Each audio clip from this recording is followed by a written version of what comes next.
I have just bought this 2008 Mark V Golf. Why have I bought a Golf though? I'm sure that's what you're all thinking. Well, I want a Dodge Viper.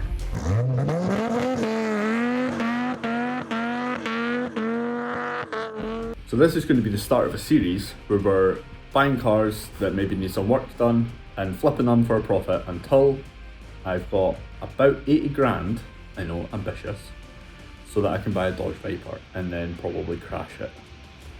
So let's get back to the video. When buying a car, there's 5 main things that I'd look out for, which you can check out before you actually purchase a car. So you can go and have a look at it. Fluids, including oil, like engine oil, coolant, power steering fluid, and any other you can see brake fluid. I'll then have a look at the tyres, make sure they're all okay, because these are quite expensive if you need to change them before you sell it on. Any warning lights or issues on the dash of the car. So again, these can be easy to fix or they can be a nightmare to fix. General bodywork, i.e. kind of the outside condition of the car, if it's had any dings, bumps, scrapes or scratches. And then finally, the interior quality of the car. How's that holding up? Is there any rips on any of the seats, the bolsters, anything like that? Let's look at the car I've bought.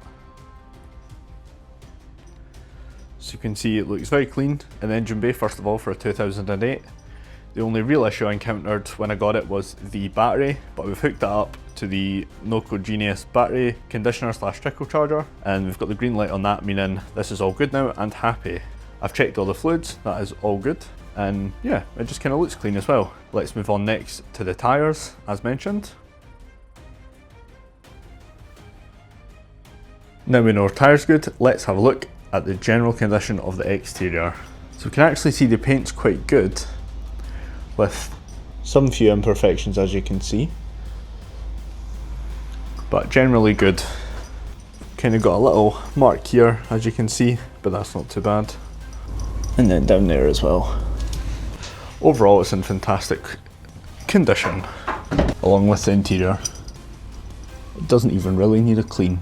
It's also important to check the brakes on your vehicle when you buy it. Now this can be as simple as putting your finger in the wheel in here and feeling the edge of the brake disc for a lip.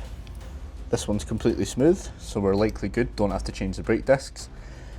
And you might not be able to see on camera, but I can see the brake pad through here and see that it's got plenty of life left on it. So we're not going to have to replace that either. Which leads me to the good and bad. Good thing being this car is in pretty perfect shape. Bad thing meaning, for a video, there's not really much to do, is there? This video will be first in the series of trading up or flipping cars until I can reach my goal. But this video is also going to be a tutorial on how to polish your car, make it look fantastic. Now, I'm not a detailer, but I have done this before and cars always look good. So copy me if you wish, but it's not my fault if you fuck it. So let's make this car the cleanest 2008 Golf that exists. Firstly, you want to give it a general clean, i.e. jet wash it, some shampoo, clean up the wheels with wheel cleaner, and just do a decent job. Now this doesn't have to be perfect, because what we're going to do next is going to take any remaining defects before we can polish it. So let's get onto that. This is what I'll be using to remove any remaining defects on the car before we can polish it. It's just a clay bar. It does exactly as it says on the tin. This is literally a bit of clay, feels like Play-Doh, and all you do with it is you want to get it nice and malleable, so heat it up in your hands, and then you want to lubricate your car surface. We've still got little bits of water here from the wash, and basically scrub this over until it feels nice and smooth, which sounds strange, but I'll give you a demonstration here. So we've got a little microphone here, and you should be able to hear this, hopefully. Kind of scratchy noise, and physically it feels almost like there's some sand kicking about on the paint. So that's what the clay bar is going to resolve. Now you do get a special clay bar lube that you can buy. I've never found that necessary. I literally just use water, or you can maybe mix some fairy liquid with it if you want. But that's all you need, just to lubricate the surface enough so that the clay slides over it smoothly and picks up what it needs to pick up. So let's clay bar the bonnet.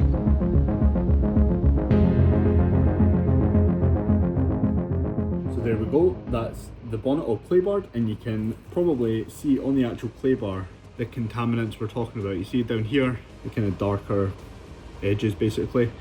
That's kind of like iron or road grime, stuff like that. Every so often when you're using this, you want to flip it in on itself and then just flatten out again, and that'll give you a nice clean bit.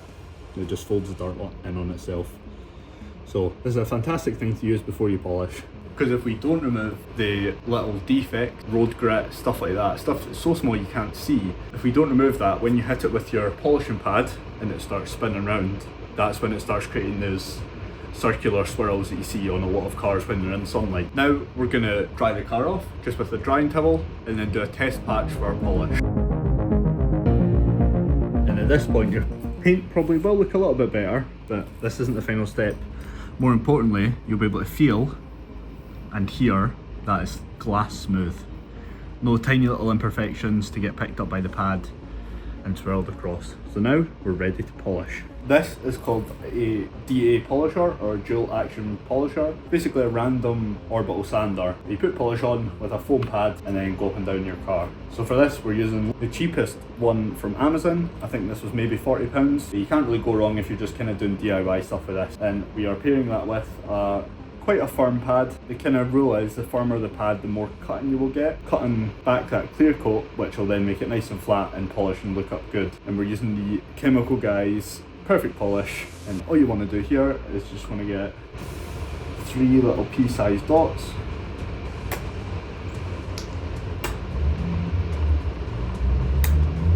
Just like that.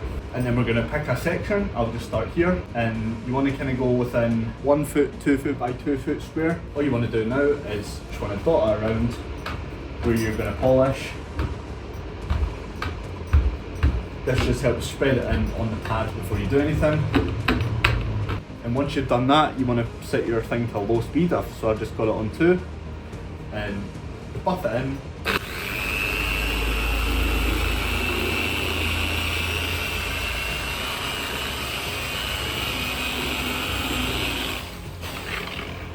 Once you've done that, back up to closer to full speed. So I'm going to go 4 out of 6, and that should be this ready and the paint ready. All you want to do is go on an up and down motion like this, overlapping about 50% of the time before. Once you've done a full pass this way, you want to do it left to right, left to right, left to right, and then up and down, up and down, up and down, and then left to right, left to right, left to right. And then you can assess from there if you need to do more and go from there. So let's get this bit done.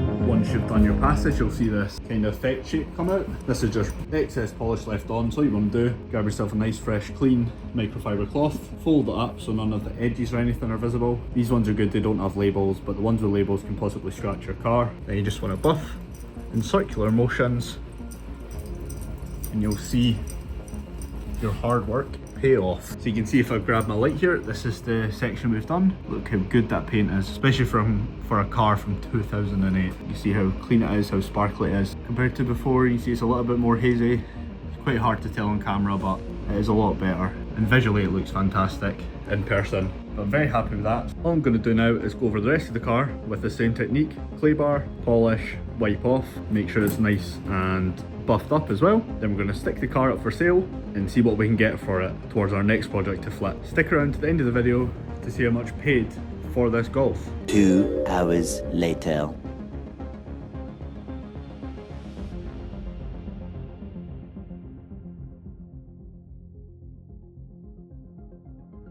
So the Golf is literally just sold, just drove away now. So here's a breakdown of one, what I paid for it, and then what the costs have been to get it as it was when it was sold. So, number 1, insurance and tax.